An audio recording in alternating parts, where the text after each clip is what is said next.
안녕하세요. 건강리포터 이현주입니다. 더위가 한층 기승을 부리고 있는 8월, 건강관리는 잘 하고 계신가요?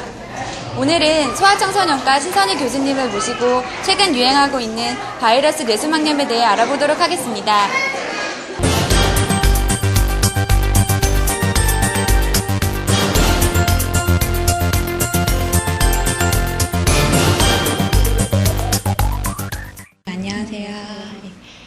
최근 질병관리본부에서 바이러스 뇌수막염이 유행한다는 발표가 있었는데요. 병 이름이 낯선데 바이러스 뇌수막염이 무엇이고 걸리는 원인은 무엇인가요? 뇌수막염이란 뇌를 싸고 있는 막에 염증이 생기는 겁니다. 원인은 세균도 있을 수 있고 바이러스, 결핵균 등 다양한 원인에 의해서 뇌수막염이 생길 수 있습니다. 그런데 우리나라는 여름철마다 바이러스성 뇌수막염이 유행을 합니다. 그 원인은 엔테로바이러스인데요. 우리나라에 한 5월에서부터 10월까지 엔테로바이러스가 유행을 하게 됩니다.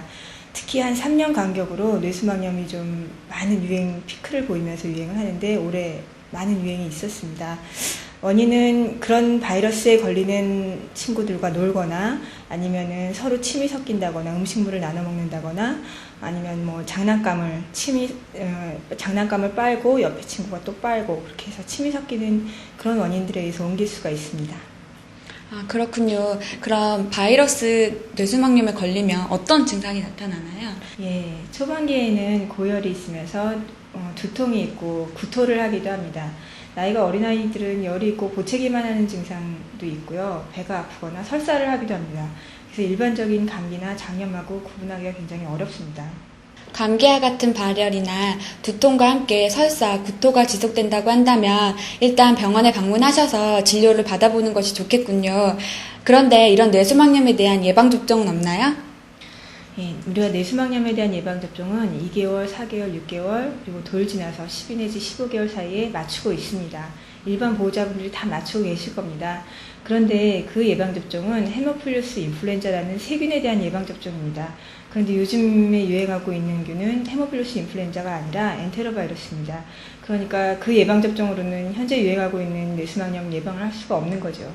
그래서 엔테로바이러스에 대한 예방접종은 현재까지 연구가 많이 되고 있는데 아직 성공을 한 연구는 없습니다. 그래서 요즘 유행하고 있는 바이러스성 뇌수막염에 대한 예방접종은 없다고 보시면 될 것입니다.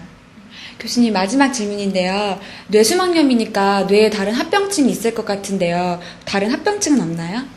네, 뇌에 대한 합병증도 여러 연구에서 보고된 바가 있습니다.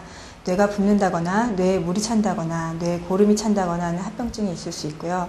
아니면 손발이나 팔, 다리가 저린다거나 아니면 다리에 근육이 마비되는 근육 증상의 합병증도 보고된 바가 있습니다. 그런데 이번 여름에 유행하는 엔테로바이러스에 의한 뇌수막염은 비교적 합병증이 적고 균의 독성이 약한 것으로 보여집니다. 교수님, 실생활에서의 뇌수막염 예방법에는 어떤 것들이 있을까요? 가장 중요한 것은 당연히 손 씻기입니다. 단순히 아이들뿐만 아니라 부모님, 그리고 유치원에서의 선생님, 친구들, 모든 사람들이 손 씻기를 철저히 해야 됩니다. 그리고 부모님들도 기저귀를 갈거나 아이 음식을 먹이고 난 다음에는 반드시 손을 또 깨끗이 씻어야 됩니다. 그리고 찬물을 먹지 말고 가능한 따뜻한 물을 먹이시고 이렇게 뇌수막염이 많이 유행할 때는 사람들이 많이 가는 곳에도 좀 가지 않는 것이 좋습니다. 추가로 말씀드릴 것은 우리나라의 몇몇 전문병원에서 엔테로바이러스에 대해서 혈청형과 유전형에 대한 검사를 하고 있습니다. 저희 병원에서도 하고 있고요. 인후 도말과 대변을 받아서 무료로 엔테로바이러스에 대한 혈청형과 유전형 검사를 하고 있습니다. 관심이 있으신 분들은 소아청소년과로 문의를 해주시면 됩니다. 바이러스성 뇌수막염에 걸렸을 때에는 감기와 같은 발열이나 두통과 같은 증상을 보이기도 합니다. 이런 증상이 있으신 분들은 병원에 오셔서 진료를 받아보는 것이 좋겠습니다. 또 병의 예방을 위해서 바깥 출입 후 손 씻기를 꼭 기억하시기 바랍니다. 병은 치료보다는 예방이 더 중요하기 때문입니다. 이상 강남성심병원 인터넷방송국 건강비타민이었습니다.